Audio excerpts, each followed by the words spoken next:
last class we discussed about preparation method of RX. Today we will discuss about the chemical reactions given by RX. RX क्या होता है? Alkyl halide होता है. तो हम क्या करेंगे, हमारे पास जो केमिकल रिएक्शंस RX के द्वारा जो गिवन होती है वो क्या होती है? 4 टाइप्स की होती है. हम बात करें पहले टाइप्स की तो नहीं, यहाँ पे लिखा हुआ है न्यूक्लियोफिलिक सब्स्टिट्यूशन रिएक्शन. नंबर 2 पे हमारे पास आती है एलिमिनेशन रिएक्शन. नंबर 3 पे आती है हमारे पास रिएक्शन विद मेटल्स. और नंबर 4 पे हमारे पास क्या होता है? रिडक्शन होता है. हम क्या करेंगे, वन बाय वन एक एक रिएक्शन के बारे में डिटेल से स्टडी करेंगे. तो मैंने पहले यहाँ पे लिख दिया है न्यूक्लियोफिलिक सब्स्टिट्यूशन रिएक्शन. बात करते हैं इन सभी टर्म्स की. न्यूक्लियोफिलिक क्या होता है, सब्स्टिट्यूशन क्या होता है. तो हम बात करते हैं सबसे पहले न्यूक्लियोफिलिक. तो न्यूक्लियोफिलिक वर्ड है क्या बना है? न्यूक्लियोफाइल से बना है. और जो सब्स्टिट्यूशन है ये भी यहाँ पे लिख दिया है. न्यूक्लियोफाइल और इलेक्ट्रोफाइल के बारे में अपने 11th क्लास में ऑर्गेनिक केमिस्ट्री हमारा चैप्टर नंबर 12 उसमें ऑलरेडी अपन डिटेल्स इनके बारे में स्टडी कर रखी है. न्यूक्लियोफाइल क्या होता है? न्यूक्लियोफाइल दो वर्ड से मिलकर बना है. न्यूक्लियो का मतलब क्या होता है? न्यूक्लियस. और फाइल का मतलब क्या होता है? अटैक करना होता है हमारे पास. यानी ऐसी स्पीशीज जो क्या करे, न्यूक्लियस को क्या करे, अटैक करे. और वी ऑलरेडी नो दैट जो न्यूक्लियस होता है, न्यूक्लियस चार्ज क्या होता है? पॉजिटिव चार्ज होता है. तो पॉजिटिव चार्ज अट्रैक्ट कौन सा करेगा हमारे पास? नेगेटिव अट्रैक्ट करेगा हमारे पास. तो क्या हम सिंपली ये कह सकते हैं जो हमारा न्यूक्लियोफाइल होता है, न्यूक्लियोफाइल का चार्ज कैसा होता है? नेगेटिव चार्ज होता है. तो नेगेटिव वाले किसको अट्रैक्ट करेंगे? पॉजिटिव वाला यानी किसको अट्रैक्ट कर लेंगे? न्यूक्लियस को अट्रैक्ट करेंगे. बात करते हैं सब्स्टिट्यूशन वर्ड जो है इसका मीनिंग क्या है हमारे पास. मैंने यहाँ पे लिखा है सब्स्टिट्यूशन का मीनिंग रिप्लेस. यानी हमारे पास ये जो रिएक्शन है न्यूक्लियोफिलिक सब्स्टिट्यूशन रिएक्शन, इनमें क्या करता है जो एक न्यूक्लियोफाइल आएगा दूसरे को क्या कर देगा? रिप्लेस कर देगा. हम देखते हैं एक्चुअली कैसे होता है. इसके बारे में ऑलरेडी अपने डिटेल से पढ़ लिए 11th क्लास के अंदर. कोई दिक्कत नहीं है, फिर से अपन इनके बारे में पढ़ेंगे. चलो शुरू करते हैं. तो ये जो न्यूक्लियोफिलिक सब्स्टिट्यूशन रिएक्शन होती है 2 टाइप्स की होती है हमारे पास. RX के द्वारा जो गिवन होती है. बात करते हैं टाइप ए के बारे में, फिर बात करेंगे टाइप बी के बारे में. हमारे पास पहला होता है SN1 और सेकंड होता है हमारे पास SN2 मैकेनिज्म.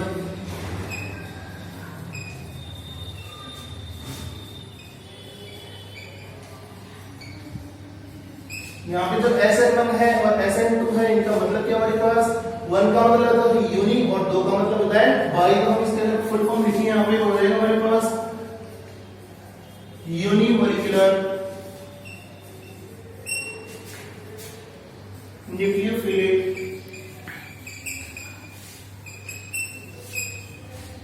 सब्स्टिट्यूशन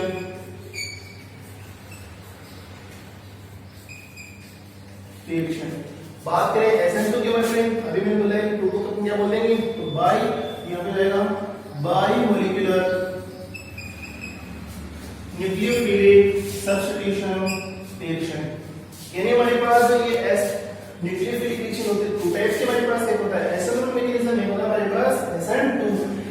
सिंपली अपन इनके बारे में एक छोटा सा एक ओवरव्यू लेते हैं. हमारे पास SN1 मैकेनिज्म जिसको मैंने बोला है यूनिमोलिकुलर, यानी यहाँ पे जो हमारे पास रेट ऑफ रिएक्शन है, इक्विलिब्रियम वाला चैप्टर था वहां पे अपने रेट ऑफ रिएक्शन पढ़ा था कि हमारे पास जो रेट ऑफ रिएक्शन है अगर सिर्फ एक मॉलिक्यूल की कंसंट्रेशन पे डिपेंड करे तो मैकेनिज्म कौन सा हो जाएगा? SN1. अगर हमारे पास रेट ऑफ रिएक्शन है वो क्या करे? 2 मॉलिक्यूल की कंसंट्रेशन पे क्या करे? डिपेंड करे. उसको अपन क्या बोलेंगे? SN2 मैकेनिज्म बोल देंगे. इनके बारे में और डिटेल से पढ़ते हैं 1 बाय 1. सबसे पहले अपन लेते हैं SN1 मैकेनिज्म.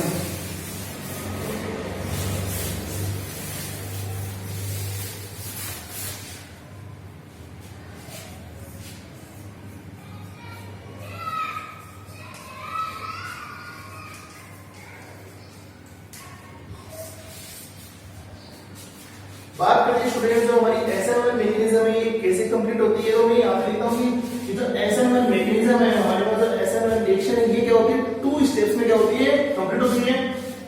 मैं यहाँ पे लिखता हूँ 2 स्टेप्स. कितने स्टेप्स में कंप्लीट होती है? 2 स्टेप्स में. हमारे पास हम बात करते हैं स्टेप फर्स्ट की.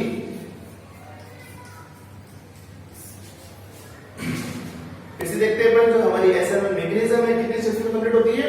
तो स्टेप्स में कंप्लीट होती है. हम बात करेंगे पहले स्टेप में क्या होता है, सेकंड स्टेप में क्या होता है. तो मैंने यहाँ पे लिखा है स्टेप 1. हमारे पास स्टेप 1 में लिख रहा हूं मैं कि जो हमारा RX है, इस RX का होता है हमारे पास यहाँ पे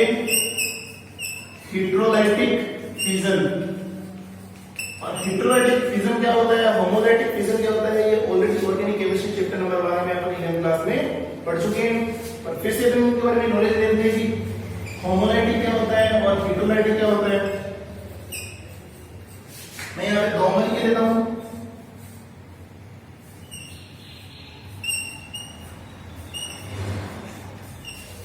आप लोग यहाँ पे देखिए कि हमारे पास एग्जांपल नंबर 1 है CH3CH3। यहाँ पे जो बॉन्ड बना है दो कार्बन के विषय बना हुआ हमारे पास। यहाँ पे जो बॉन्ड बन रहा है वो बन रहा है कार्बन के और Cl के विषय हम बात करते हैं यहाँ पे इलेक्ट्रोनेगेटिविटी की। तो हमारे पास दोनों के दोनों कार्बन है, दोनों कार्बन की इलेक्ट्रोनेगेटिविटी क्या रहेगी, सेम रहेगी। सेम रहने के कारण हम क्या करेंगे, तो हमारे पास ये जो कोवैलेंट बॉन्ड बना है, कोवैलेंट बॉन्ड किससे बनता है, बाय शेयरिंग ऑफ इलेक्ट्रॉन 1/1। एक इलेक्ट्रॉन इधर वाला देगा, एक इलेक्ट्रॉन इधर वाला देगा, तो दो इलेक्ट्रॉन का पेयर बढ़ेगा तो ये बन जाएगा कोवैलेंट बॉन्ड बन जाएगा। हम क्या करेंगे, इस कोवैलेंट बॉन्ड की जो इलेक्ट्रॉन्स है, एक इसने दिया था, एक इसने दिया था, इसको अपन इसका फिर से एक इलेक्ट्रॉन दे देंगे और इस वाले को भी क्या दे देंगे, एक इलेक्ट्रॉन दे देंगे। एक इलेक्ट्रॉन देने के कारण जो फिजन होता है हमारे पास, या सेम इलेक्ट्रॉन सेम एटम्स के बीच में जो फिजन होता है उसको हम क्या बोलते हैं, होमोलैरिटिक फिजन। बात करें डिफरेंट एटम्स के बीच में जाएगा तो उसको अपन क्या बोल देंगे, हेटेरोलैरिटिक फिजन। तो बात करते हैं RX, R क्या होता है, एल्किल ग्रुप होता है, और X क्या होता है, फ्यूजन। दोनों के दोनों क्या हो गए, डिफरेंट हो गए हमारे पास। एक एग्जांपल है RX की, हमारे पास हम लेते हैं CH3Cl। हम बात करें कार्बन और Cl, दोनों में से ज्यादा इलेक्ट्रोनेगेटिविटी किसकी होती है, स्टूडेंट Cl की होती है। तो जब Cl की जो इलेक्ट्रोनेगेटिविटी है C से ज्यादा है, तो इस बॉन्ड के इलेक्ट्रॉन अपनी तरफ कौन अट्रैक्ट कर लेगा, Cl कर लेगा। जब बॉन्ड के इलेक्ट्रॉन अट्रैक्ट कर लेगा Cl, तो यहाँ पे पार्शियली चार्ज हो जाएगा नेगेटिव का और यहाँ पे चार्ज हो जाएगा पॉजिटिव का। तो सेम काम यहाँ पे हो जाएगा हमारे पास। अक्स क्या करेगा, हेलोजन इस बॉन्ड की इलेक्ट्रॉन अपनी तरफ अट्रैक्ट करेगा, अट्रैक्ट करने के कारण यहाँ पे आएगा चार्ज नेगेटिव का और यहाँ पे चार्ज क्या हो जाएगा, पॉजिटिव का। और यहाँ पे क्या हो जाएगा, होमोलैरिटिक फिजन हो जाएगा। होमोलैरिटिक फिजन होने के कारण क्या बनेगा, R प्लस बनेगा और साथ में क्या बन जाएगा, अक्स नेगेटिव बन जाएगा। आसान है, फिर देखते हैं। दो स्टेप्स में रिएक्शन कंप्लीट होती है। पहले स्टेप में क्या होता है, जो RX होता है इसका क्या होता है, हेटेरोलैरिटिक फिजन होता है। हेटेरोलैरिटिक फिजन होने के कारण एक तो क्या बन जाएगा, R प्लस बन जाएगा और एक अक्स क्या बन जाएगा, नेगेटिव बन जाएगा। बात करें R प्लस, ये जो R है एल्किल ग्रुप है, एल्किल ग्रुप क्या हो सकते हैं, CH3 प्लस हो सकता है, CH3 CH2 प्लस हो सकता है। जितने भी हमारे पास कार्बोकेटाइंस है वो सारे के सारे क्या होते हैं, R प्लस होते हैं। और देखो यहाँ पे हमारे पास क्या बन गया, कार्बोकेटाइन बन गया। और 11th क्लास में हमने कार्बोकेटाइन के बारे में स्टडी की थी कि जो कार्बोकेटाइंस होते हैं ये कितने टाइप के होते हैं, 3 टाइप के होते हैं, 1 डिग्री, 2 डिग्री एंड 3 डिग्री। बात की थी अपन इनकी स्टेबिलिटी की, तो हमारे पास जो 3 डिग्री वाला होता है इसकी स्टेबिलिटी क्या होती है, ज्यादा होती है। 2 वाले की कम होती है और 1 वाले की क्या होती है, सबसे कम। ये अपन ऑलरेडी पढ़ चुके हैं। तो हमारी पहली स्टेप है RX का हेटेरोलैरिटिक फिजन होगा, कार्बोकेटाइन बनेगा और क्या बन जाएगा, अक्स नेगेटिव बन जाएगा हमारे पास। ये जो अक्स नेगेटिव को अपन ने क्या बोला है, न्यूक्लियोफाइल बोला है। तो ये हमारे पास हो गया लिविंग न्यूक्लियोफाइल और ये हमारे पास क्या हो गया, कार्बोकेटाइन। ये जो स्टेप 1 है, स्टेप 1 को अपन बोलते हैं स्लो स्टेप। क्या बोलेंगे, स्लो स्टेप। स्टेप 1 में ये हो गया हमारे पास। मैंने इसको बोला कि जो स्टेप 1 है ये क्या है, स्लो स्टेप है। और जो रेट ऑफ रिएक्शन होती है किसी भी रिएक्शन के लिए, ये हमेशा क्या करती है, डिपेंड करेगी हमेशा स्लो स्टेप पे। फिर से देख रहे हैं, मैंने बोला कि जो स्टेप 1 है इसको मैंने क्या बोला, स्लो स्टेप है। और जो रेट ऑफ रिएक्शन है ये हमेशा किस पे डिपेंड करेगा, स्लो स्टेप पे डिपेंड करेगा। तो यहाँ पे स्लो स्टेप कितना हो गया बेटा, 1 हो गया।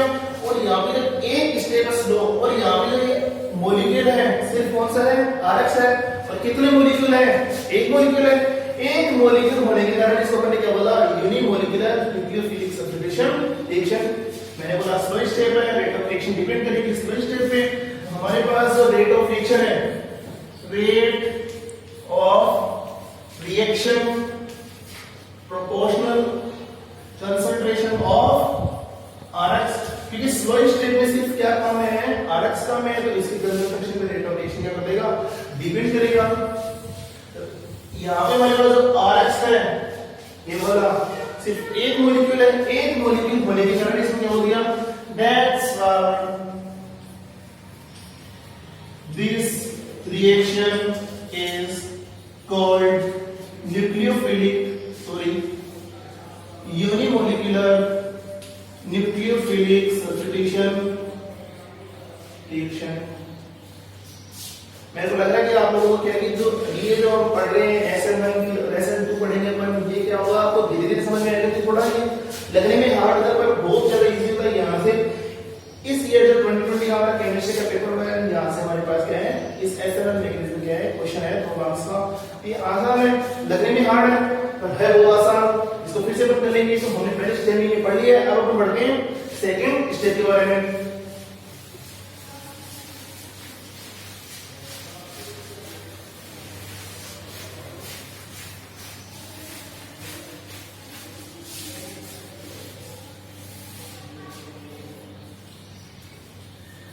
अभी जो स्टेप सेकंड है हमारे पास फॉर्मिंग कार्बोकेटाइन है। इसमें क्या करेगा, जो अटैकिंग न्यूक्लियोफाइल है वो क्या करेगा, अटैक करेगा।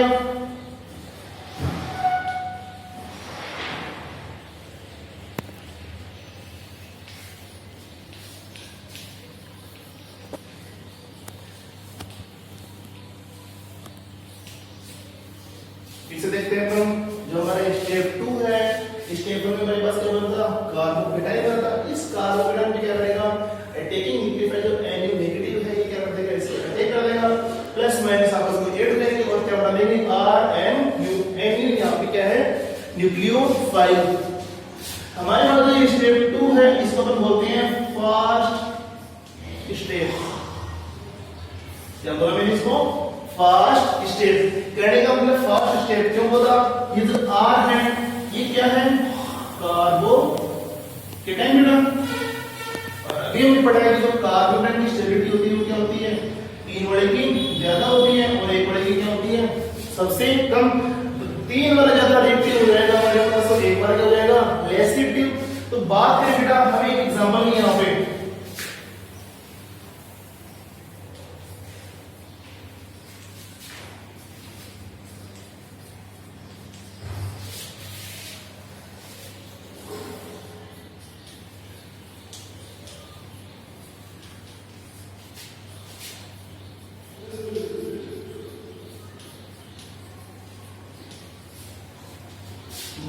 मैं एक क्वेश्चन लेता हूं, यहाँ पे हमारे पास क्या है कि 1 2 और 3, थर्ड सेकंड और ये फर्स्ट। हमारे पास 3 कार्बोकेटाइन्स का हम बात करें कि यहाँ पे तीनों में से ये तो ऐसा मैकेनिज्म है, सबसे फास्ट कौन सा देगा हमारे पास। तो बात करते हैं, अभी हमें पता है कि जो कार्बोकेटाइन की रिएक्टिविटी होता है वो 3 डिग्री वाला क्या होता है, ज्यादा होता है, और 1 वाला क्या होता है, सबसे कम होता है। अपन बात करें ये वाला जो कार्बोकेटाइन है CH3 CH2 CH2 CH2 plus, ये कितना डिग्री कार्बोकेटाइन है, 1 डिग्री हो गया हमारे पास। 1 डिग्री क्यों हो गया, क्योंकि यहाँ पे देखो कितना हाइड्रोजन है, 2 हाइड्रोजन है। बात करते हैं इसकी, तो ये कितना डिग्री हो गया, 2 डिग्री। क्यों, क्योंकि कितने हाइड्रोजन है यहाँ पे, 1 हाइड्रोजन है। बात करें यहाँ पे हाइड्रोजन है ही नहीं, ये कितना हो गया, 3 डिग्री। और हमें पता है कि 3 डिग्री वाला क्या होता है, सबसे जल्दी रिएक्शन देगा, क्योंकि क्या होता है, मोस्ट स्टेबल होता है, और क्या होता है, मोस्ट रिएक्टिव होता है, और 1 डिग्री होता है लेस रिएक्टिव। तो हम बात करेंगे सबसे ज्यादा रिएक्शन कौन सा देगा, ये देगा। तो हम बात करें नंबर 3 है, ये क्या करेगा, सबसे फास्ट रिएक्शन करेगा, फिर सेकंड वाला करेगा, और सबसे कौन सा करेगा, फर्स्ट वाला। तो ये बेटा हुआ कि SN1 मैकेनिज्म, पहली रिएक्शन जो न्यूक्लियोफिलिक सब्स्टिट्यूशन रिएक्शन है। इसमें क्या होता है कि 2 स्टेप्स में रिएक्शन कंप्लीट होती है। जो पहली स्टेप होती है ये क्या होती है, फर्स्ट स्टेप होती है। उसमें क्या हुआ था, जो RX है, RX का क्या हुआ था, हेटेरोडाइटिक फिजन हुआ था। तो क्या बना था हमारे पास, कार्बोकेटाइन बना था हमारे पास। तो स्टेप नंबर 1 थी, उसको स्लो स्टेप होने के कारण जो रेट ऑफ रिएक्शन है वो किस पे डिपेंड करेगा, स्लो स्टेप पे डिपेंड करेगा। और वहां पे हमारे पास एक मॉलिक्यूल काम में आया था RX का। तो इस कारण जो रेट ऑफ रिएक्शन थी वो किसकी कंसंट्रेशन पे डिपेंड कर रही थी, RX की कंसंट्रेशन पे डिपेंड कर रही थी ओनली। इसी कारण उस रिएक्शन को अपन ने क्या बोल दिया, unimolecular nucleophilic substitution reaction. Step second में क्या होता है, जो बना हुआ कार्बोकेटाइन है इसमें अटैकिंग न्यूक्लियोफाइल अटैक करेगा, अटैक करके क्या बना देगा, प्रोडक्ट बना देगा RNU। स्टेप 2 होती है, फास्ट होती है। फास्ट हम क्यों होती है, क्योंकि हमारे पास यहाँ पे जो कार्बोकेटाइन्स होते हैं उनकी क्या होती है, अगर 3 वाला रहेगा तो फास्ट रिएक्शन कंप्लीट हो जाएगी, अगर 1 वाला रहेगा तो हो जाएगी धीरे, हमारे पास रिएक्शन क्या हो जाएगी, कंप्लीट हो जाएगी। तो बात है कंक्लूजन के बारे में इस मैकेनिज्म में। तो हमारे पास 3 प्रकार के RX हो सकते हैं, एक 2 dB RX और 3 dB RX। कि तीनों में से ज्यादा रिएक्शन कौन करेगा फास्टली कंप्लीट? अभी हमें यहाँ पे पढ़ाएगा जो 3 dB है सबसे फास्ट रिएक्शन देगा, जो 3 dB RX से जल्दी रिएक्शन देगा, 2 वाला उससे कम और 1 वाला सबसे कम रिएक्शन देगा। तो ये हो गया हमारे पास RX के reactivity order towards SN1 mechanism. आसान है। अब हम बढ़ते हैं हमारी जो नेक्स्ट रिएक्शन है SN2 मैकेनिज्म, उसके बारे में इसको लर्न करते हैं। एक्चुअली वो क्या है हमारे पास?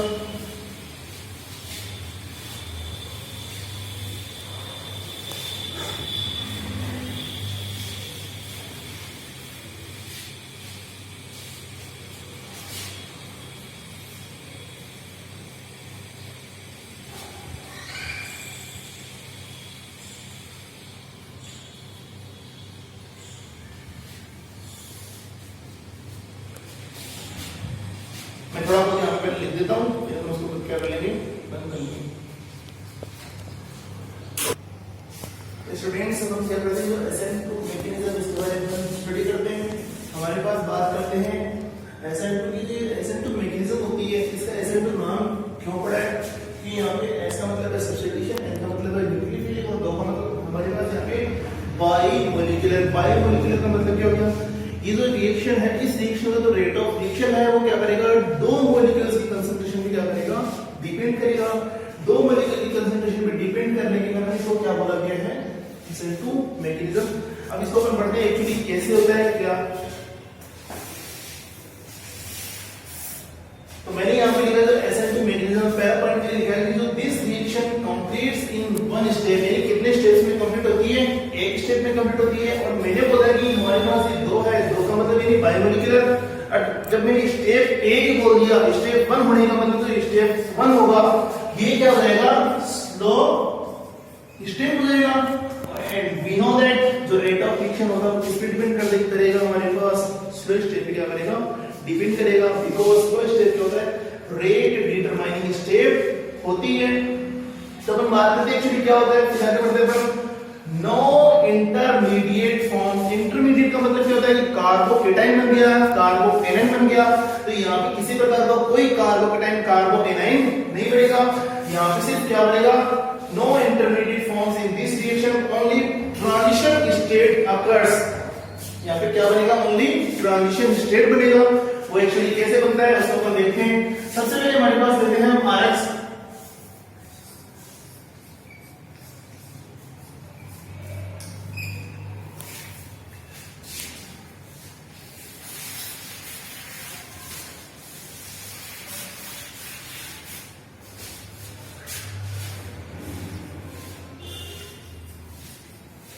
ये मैंने क्या ले लिया? RX ले लिया। अब इस RX में मेरे को मैं हमारे पास जो न्यूक्लियोफाइल है उसको क्या करवाना है? अटैक करवाना है। हम बात करें कि हमारे पास क्या होता है कि जो ट्रांजिशन स्टेट बनती है, इन transition state attacking nucleophile attacks on RX from opposite direction of living nucleophile. बात करें सबसे पहले यहाँ पे न्यूक्लियोफाइल क्या है? हमारे पास ये जो Cl है ये क्या है? न्यूक्लियोफाइल है। तो इसके अपोजिट ये हमारे पास हो गया, हमारे पास लीनियर लाइन हो गई, हमारे पास एक सिंपल लाइन हो गई। तो सिंपल लाइन ये जो एंगल होता है कितना डिग्री का होता है? 180 डिग्री का होता है। हमारे पास जब ये Cl इधर न्यूक्लियोफाइल इधर कनेक्ट है, तो जो अटैकिंग न्यूक्लियोफाइल वो क्या करेगा? इधर से अटैक करेगा इसके ऊपर 180 डिग्री से। ये एंगल हो गया 180 डिग्री का। जो अटैकिंग न्यूक्लियोफाइल है, इसके न्यूक्लियोफाइल को अटैक करवाते हैं, वो किधर से अटैक करेगा? इधर जाके अटैक करेगा। इधर जाके जब अटैक करेगा तो हमारे पास क्या बनेगा? CnU। और इधर हमारे पास क्या हो गया? ये Cl हो गया और ये 3 क्या हो गए हमारे पास? हाइड्रोजन। फिर से देखते हैं हमारी जो SN2 मैकेनिज्म होती है, इसमें कितने स्टेप होती है? एक स्टेप होती है। इस एक स्टेप में क्या होता है? हमारे पास जो RX होता है, इस RX में क्या अटैक करेगा? अटैकिंग न्यूक्लियोफाइल अटैक करेगा। और किधर से आकर जुड़ेगा? हमारे पास जो हमारे पास लिविंग न्यूक्लियोफाइल है, यहाँ पे लिविंग न्यूक्लियोफाइल कौन सा है? Cl है। इसके 180 डिग्री अपोजिट आकर क्या अटैक कर देगा? Ni क्या करेगा? अटैक करेगा। जब Ni 180 डिग्री अटैक करेगा तो Ni कहां हो जाएगा? इस साइड हो जाएगा और Cl हमारे पास रह गया इस साइड। और ये 3 हो गए हमारे पास क्या? हाइड्रोजन। और ये हमारे पास बन गई है ट्रांजिशन स्टेट। आसान है। फिर से देख ले, जो हमारे पास RX है, RX के मॉलिक्यूल पे जो हमारे पास X यानी न्यूक्लियोफाइल हमारे पास जुड़ा हुआ है, उसके 180 डिग्री अपोजिट से क्या करेगा, अटैकिंग न्यूक्लियोफाइल अटैक करेगा और क्या बना देगा, ट्रांजिशन स्टेट बना देगा। बात करते हैं हमारे पास 180 डिग्री से वो क्या करेगा, अटैक करेगा, तो इस अटैक को अपन क्या बोलते हैं, बैक साइड अटैक एंडिंग, और या तो इसको अपन क्या बोल देंगे, बैक साइड अटैक बोल देंगे या क्या बोल देंगे, रियर साइड अटैक। ये का मतलब क्या है, पीछे से अटैक करना।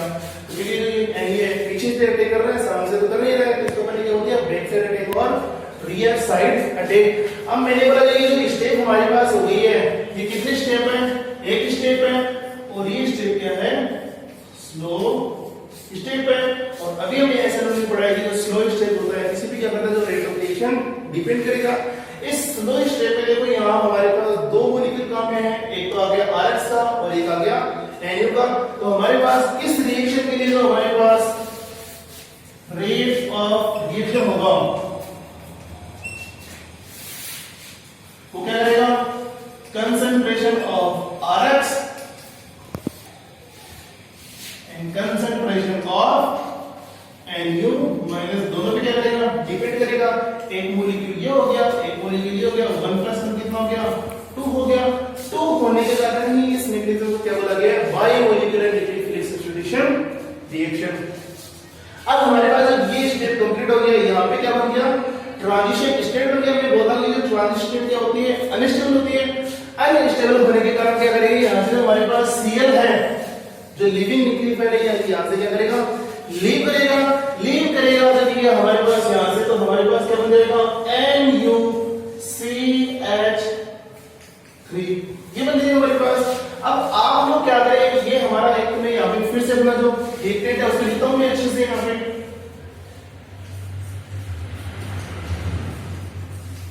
ये हमारा क्या है, रिएक्टेंट है, और ये हमारा क्या बन गया, प्रोडक्ट। आप लोग देखेंगे जो Cl है ये भी क्या है, न्यूक्लियोफाइल है, और ये NU ये भी क्या है, न्यूक्लियोफाइल। रिएक्टेंट में हमारा जो न्यूक्लियोफाइल है वो इधर है, राइट साइड में है, और प्रोडक्ट में हमारा जो न्यूक्लियोफाइल वो क्या है, किधर है, लेफ्ट साइड में। तो हम क्या बोल सकते हैं, हमारे पास यहाँ पे क्या हो गया, इन्वर्जन हो गया। इन्वर्जन किसका हो गया, न्यूक्लियोफाइल का इन्वर्जन हो गया। और इसी इन्वर्जन को अपन इस लैंग्वेज में क्या बोल देंगे, गोल्डन इन्वर्जन बोल देंगे। आसान है। बात करते हैं यहाँ पे reactivity, 1 degree RX, 2 degree RX, 3 degree RX का। इस रिएक्शन के लिए हमारे पास क्या रिएक्टिविटी ऑर्डर रहेगा, उसकी बात कर लेते हैं।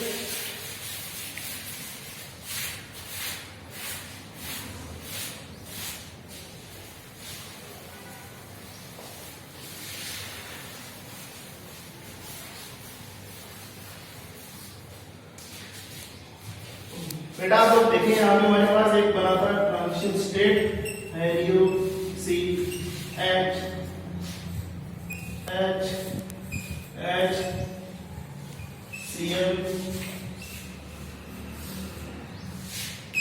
ये हमारे पास क्या बन गया, ट्रांजिशन स्टेट बन गया। मैं बताता हूँ ये ट्रांजिशन स्टेट क्या है बेटा, अनस्टेबल है। आप लोग यहाँ पे देखें हमारे पास कितने ग्रुप पहले कनेक्टेड, इस पे एक ये था, एक ये था, एक ये था, और एक है ये था। हमारे पास 4 ग्रुप इस कार्बन पर जुड़े हुए हैं, 5 का और आ गया। हम जानते हैं 5 कार्बन की वैलेंसी होती नहीं है, सिर्फ 4 होती है, उसके कारण ये क्या हो गया, अनस्टेबल हो गया। पर जब ये NU अटैक करता है तो ऐसे नहीं कि सिंथेस इसने क्या कर दिया, इस प्रोडक्ट पे क्या, रिएक्टेंट पे क्या कर दिया, अटैक कर दिया। ये कोई काम सिंपलीफाई नहीं हुआ हमारे पास। ये सिंपल कैसे बनाए, इसको हम बताते हैं कि हमारे पास 1 2 3 4 ये जो 4 ग्रुप्स हमारे पास है, इन 4 ग्रुप्स का इस कार्बन पर लगता है स्टीरिक हिंड्रेंस। क्या लगता है, स्टीरिक हिंड्रेंस। स्टीरिक हिंड्रेंस होने के कारण हमारे पास 1 डिग्री 2 डिग्री और 3 डिग्री है। हमारा जो R ग्रुप है, ये जो कार्बन है, जितना ज्यादा छोटा रहेगा रिएक्शन क्या हो जाएगी, उतनी ज्यादा फास्ट कंप्लीट होगी। तो छोटा कौन सा होता है, 1 डिग्री वाला, बड़ा कौन सा होता है, 3 डिग्री वाला। तो बात करें SN2 मैग्नीशियम के लिए RX की रिएक्टिविटी बढ़ेगा।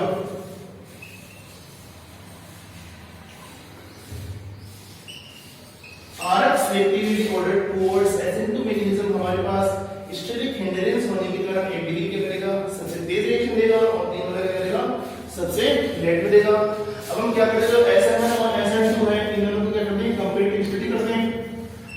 अभी हमने पढ़ा था SN1 में जो RX एक्टिविटी है वो क्या थे, 3 डिग्री वाला सबसे ज्यादा था, 2 वाला उससे कम और 1 वाला सबसे कम। ये तो हो गया SN1 के लिए। SN2 में इसका क्या होता है, जस्ट अपोजिट होता है, 1 डिग्री वाला फास्ट देगा और ये वाला करेगा सबसे लेट रिएक्शन देगा। तो ये बेटा हमारी हो गई है पहली रिएक्शन, न्यूक्लियोफिलिक सब्स्टिट्यूशन रिएक्शन, जिसमें 2 टाइप्स की मैकेनिज्म होती है, एक होता है SN1 और एक होता है हमारी